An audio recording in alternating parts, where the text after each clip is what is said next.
The Federal Bureau of Prisons, how America built a system that runs on silence. The Federal Bureau of Prisons was never meant to be visible. It does not operate in the open the way police departments do. It does not appear nightly on local news the way state prisons sometimes do. It exists behind layers of distance, geographical, legal, and psychological. Its facilities are placed far from cities, often in rural stretches of land where nothing interrupts the horizon.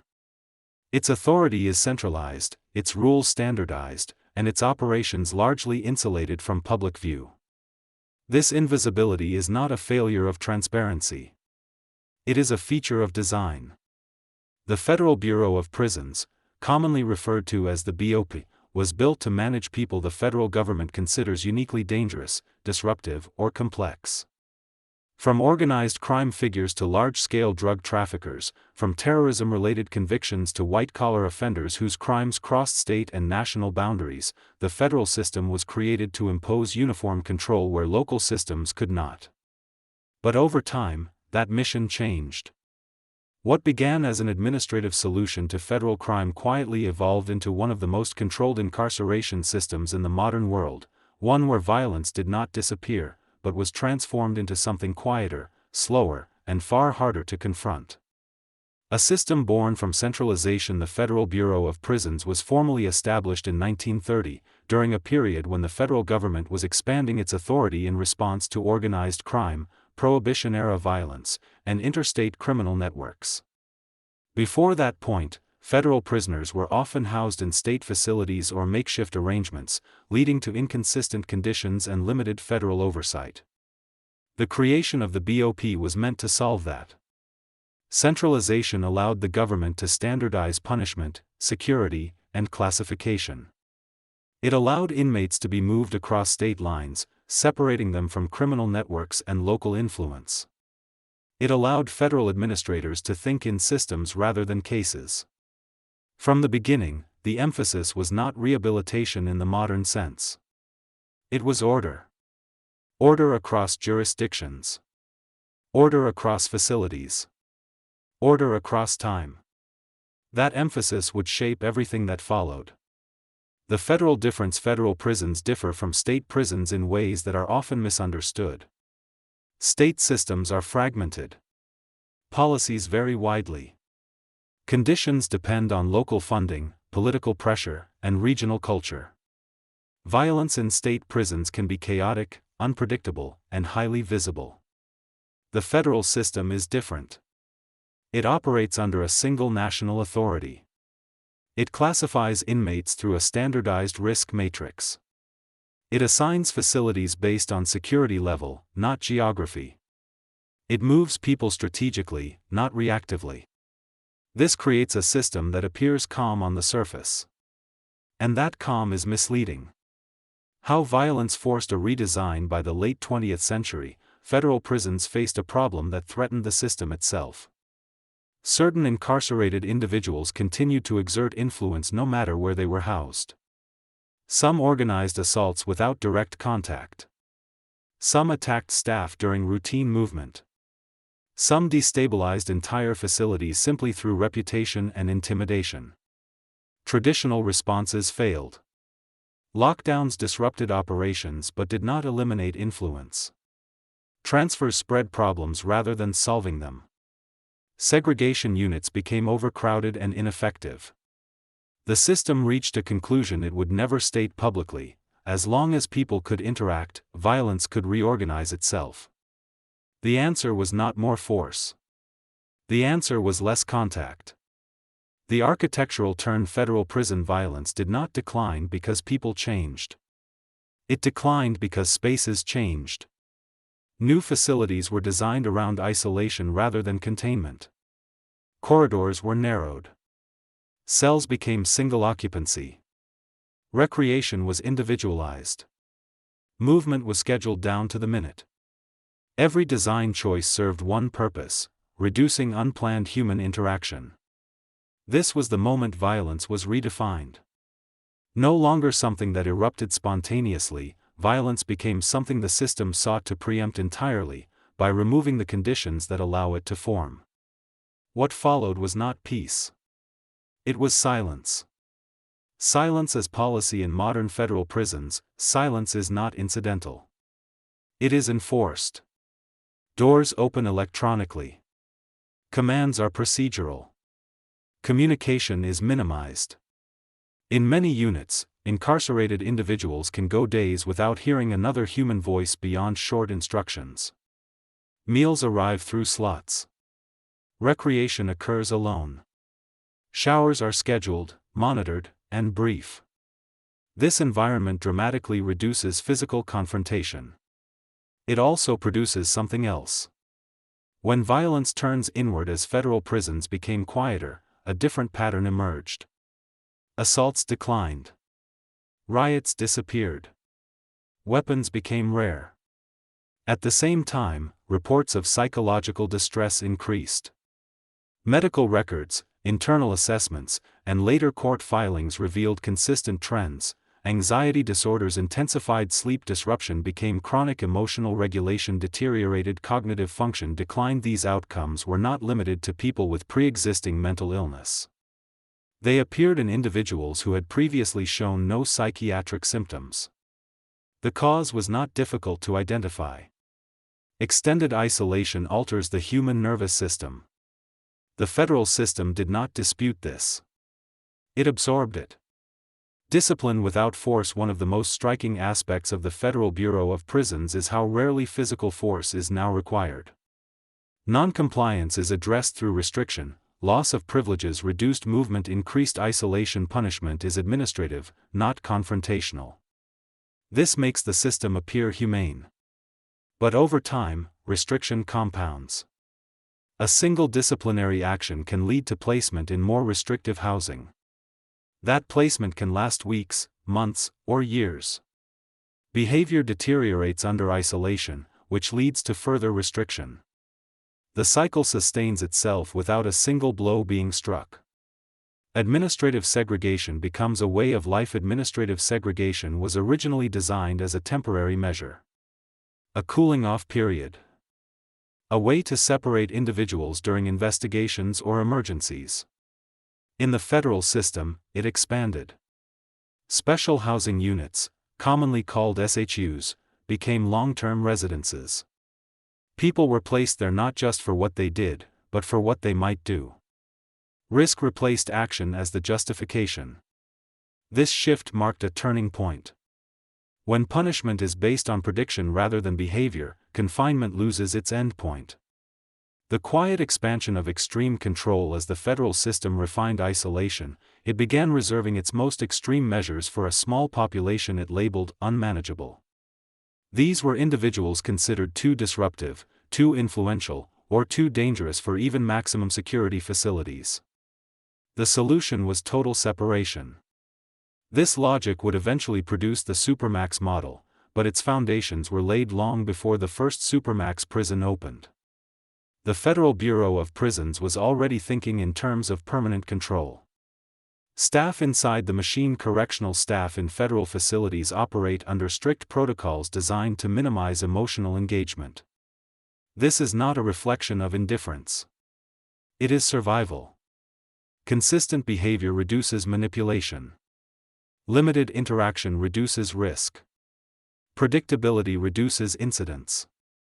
But over time, this environment shapes everyone inside it. Staff report becoming accustomed to silence. Distance becomes professional reflex. Empathy becomes something to manage carefully. The system does not just contain people. It trains them. The illusion of safety. From an administrative standpoint, the federal prison system is a success. Violence metrics are low. Escapes are rare. Facilities run on schedule. To outside observers, this looks like progress. But these metrics do not measure psychological damage. They do not capture long-term harm. They do not reflect what happens when people are released after years of extreme control. And they do not account for what comes next. Because there is a point where control stops being a tool and becomes an environment. A point where isolation is no longer temporary but permanent. A point where the system no longer reacts to violence, but anticipates it by removing people from humanity itself. That point is the Supermax era. The birth of the Supermax solution. By the early 1990s, the Federal Bureau of Prisons faced a narrow but serious problem. A small number of incarcerated individuals continued to destabilize even the most secure facilities. Some assaulted staff. Some organized violence through indirect communication.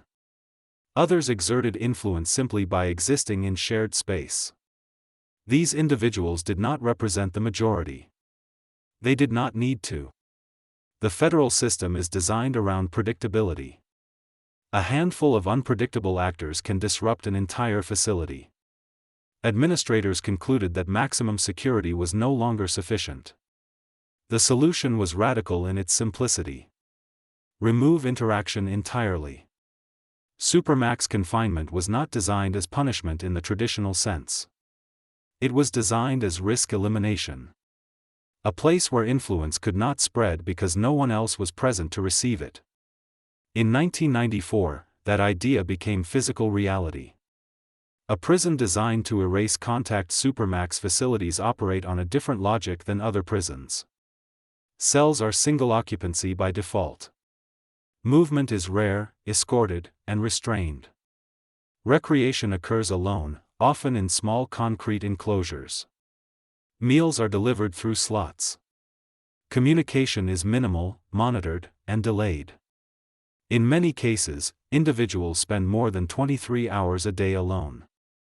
There are no work details. No group programs. No shared meals. No spontaneous conversation. The architecture does not encourage compliance. It enforces it. Life reduced to procedure. In Supermax confinement, daily life is stripped to its bare minimum. Wake-up times are fixed.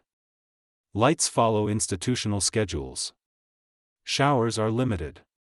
Recreation, when permitted, is solitary. Every action requires permission. Every deviation is documented.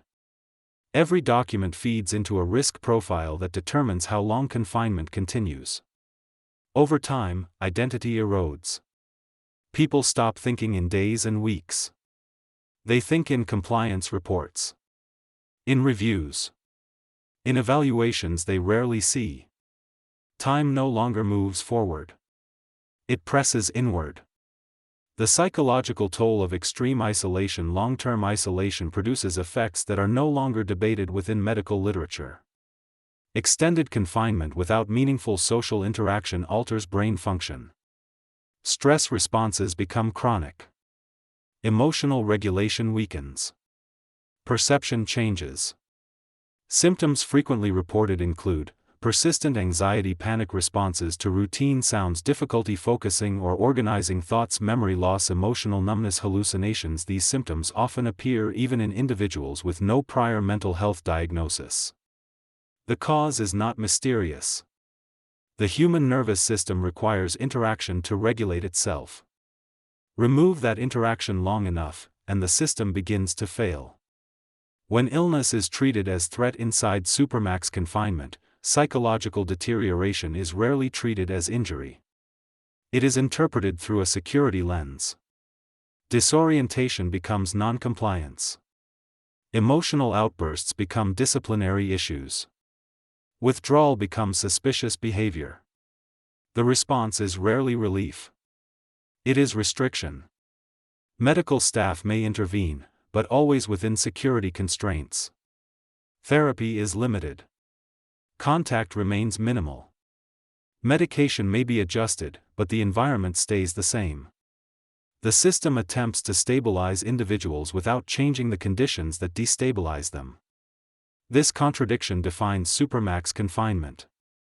Self-harm in a controlled environment. As physical violence declined in federal prisons, self-directed harm increased, particularly in isolation units. These incidents rarely reach public awareness.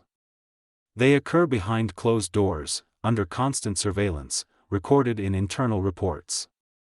Some acts are expressions of despair. Some are attempts to regain control. Some are simply the result of psychological collapse. The institutional response is procedural: medical evaluation, risk assessment, increased monitoring, often, restrictions intensify. The environment that produced the harm remains untouched. Indefinite confinement and the loss of hope. One of the most damaging aspects of Supermax confinement is the absence of a clear endpoint. In many cases, individuals are not given fixed timelines. Progress depends on behavior, psychological evaluations, and administrative review. Criteria are often vague. Decisions are rarely transparent. Compliance does not guarantee advancement. A single incident can reverse years of progress. Psychological symptoms can be interpreted as failure. This uncertainty erodes motivation. Without a clear future, people stop planning. Without change, identity dissolves. Without hope, time becomes weight. The step-down system, exit or illusion. Facing mounting criticism, the Federal Bureau of Prisons introduced step-down programs, structured pathways intended to transition individuals out of extreme isolation. On paper, these programs appear humane: increased out-of-cell time, limited group interaction, gradual return of privileges. In practice, progression is slow and fragile. Behavioral expectations are strict. Psychological symptoms complicate evaluation.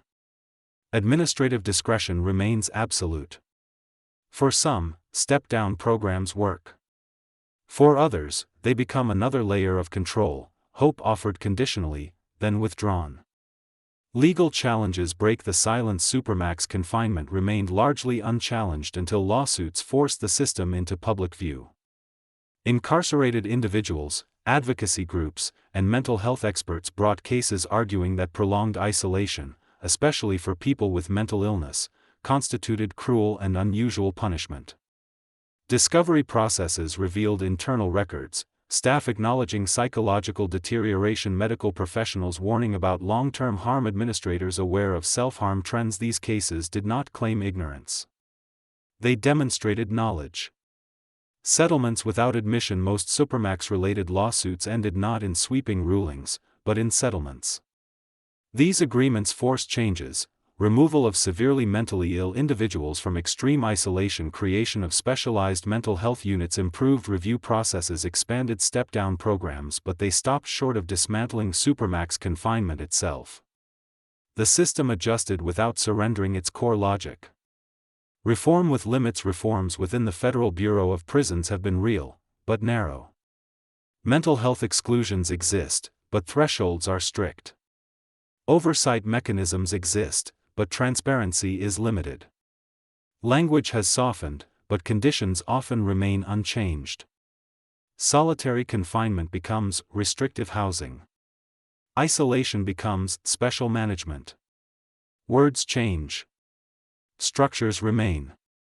The staff reality inside Supermax: correctional officers in Supermax facilities operate under constant vigilance. Interaction is minimized. Emotion is regulated. Consistency is enforced. This is not indifference. It is survival. But prolonged exposure to extreme control environments affects staff as well. Silence becomes normal. Distance becomes reflex. Human connection becomes something to manage carefully. The system shapes everyone inside it. The difference is that staff leave at the end of a shift. The confined do not. Release from a world without people. Some individuals eventually leave Supermax confinement. Some are transferred. Some are released directly into society. Years of extreme isolation do not prepare anyone for reintegration. Social interaction can feel overwhelming. Noise becomes stressful. Trust is fragile. Emotional expression is difficult.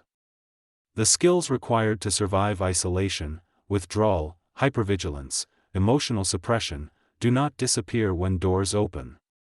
The damage follows. The federal paradox revisited from an administrative perspective: the Federal Bureau of Prisons functions efficiently. Violence is low. Order is maintained. Facilities run on schedule. But these metrics measure control, not cost. They do not capture psychological harm. They do not reflect long-term consequences. They do not account for what happens beyond the walls.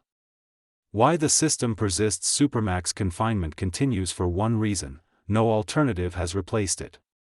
As long as some individuals are deemed unmanageable in any interactive environment, isolation remains the default solution.